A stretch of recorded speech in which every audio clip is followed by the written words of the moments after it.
The word Christian has actually become a catch-all word for anyone believing in our Savior, regardless of their denomination. And this is very misleading because that has not always been the case. The word Christian no more describes the followers of the one true faith the apostles followed than the name Jesus is the proper transliteration for Yeshua. This English word Christian has been used down through history to describe anyone who believes in Messiah, and this has not always been the case. Would a Messianic Jew qualify as a Christian? I don't think so. Remember, if you change one characteristic of Yeshua, our Messiah, you create a counterfeit Messiah and also an idol, just as if you change one characteristic of the one true apostolic faith handed to us by the apostles to guard and protect. You create an apostate counterfeit religion. And there are many words that the enemy has placed in our vocabulary that are meant to deliberately mislead us. Now, some of you may be thinking, why would this be important? It is actually very important if you want to know the whole truth of a matter and uncover just how deep this rabbit hole goes that our adversary has dug, hoping we will all fall victim because Satan knows a little leaven will leaven the whole lump.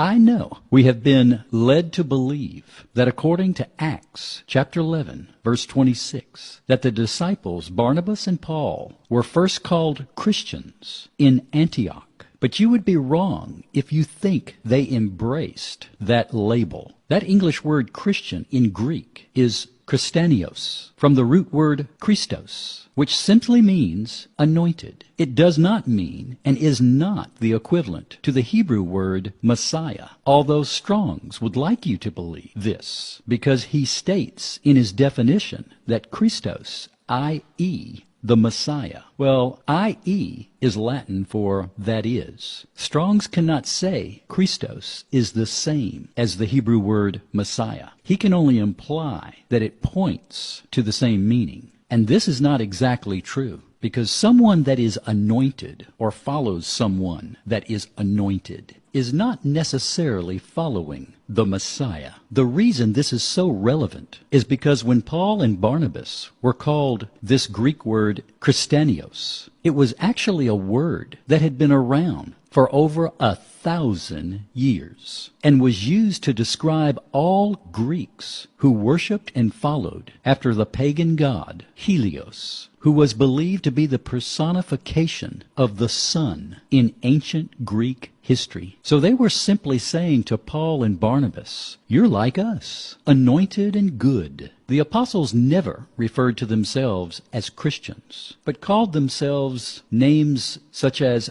Nazarenes, or Hebrews, or followers of the way. Under the law of first mentioned, you cannot take the pagan word Christanios, or Christian, that has been used to describe a pagan religion for thousands of years, and transfer it to mean the followers of Yeshua, the Messiah. Constantine was a follower and worshiper of Helios until the day he died, and consequently referred to himself as a Christian. Does this describe you? This is just another example of how the apostate Roman Catholic Church, from its inception, has adopted not only words, but every religious practice from ancient, pagan, Babylonian traditions of men who worship demons as false gods. You can say that is not what the word Christian means to you, but that is the original meaning of how the word was applied, and that cannot be changed. Why does this matter? Because if you believe this lie, then you will fall for the next lie, that the Christian church started at Pentecost. The true congregation or assembly of the faithful followers of our apostolic faith started with the father of our faith, Abraham, and has perpetuated through his descendants by covenants with the Almighty, for over 4,000 years. The belief in Yeshua as Messiah was what started at Pentecost, where the Spirit was poured out upon approximately 3,000 people that day. But that event was not meant to create a new religion that would reject Father's teachings and instructions for life, His Torah. If you enter into the faith of following Yeshua, the Messiah, you are not a Christian, no more than you are a Gentile. But you have been grafted into the vine of Messiah Yeshua, and that vine is Hebrew. You have crossed over, no longer a Gentile, but you have been grafted into the Hebraic vine and have been made a new creation, a new creature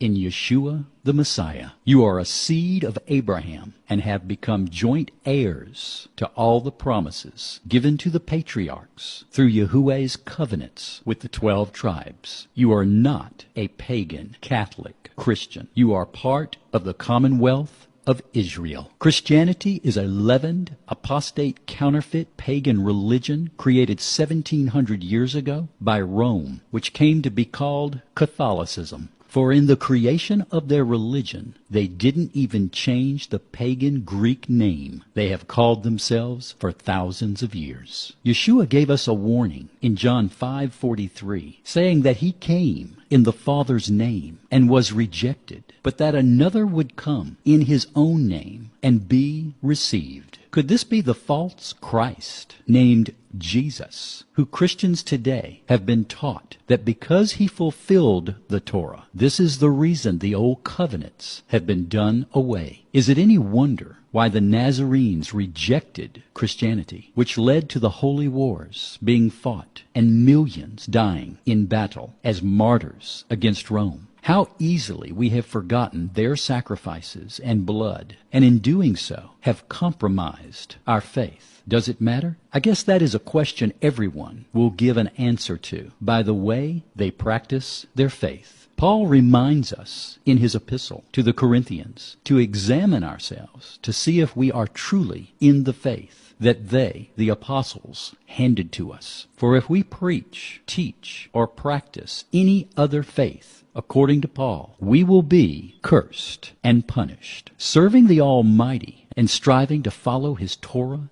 daily is serious business if we're going to be willing to lay down our lives for the one true faith rather than compromise. Remember, only the faithful have faith. I'm Bill Sanford, trying to put the Torah in proper perspective in our day.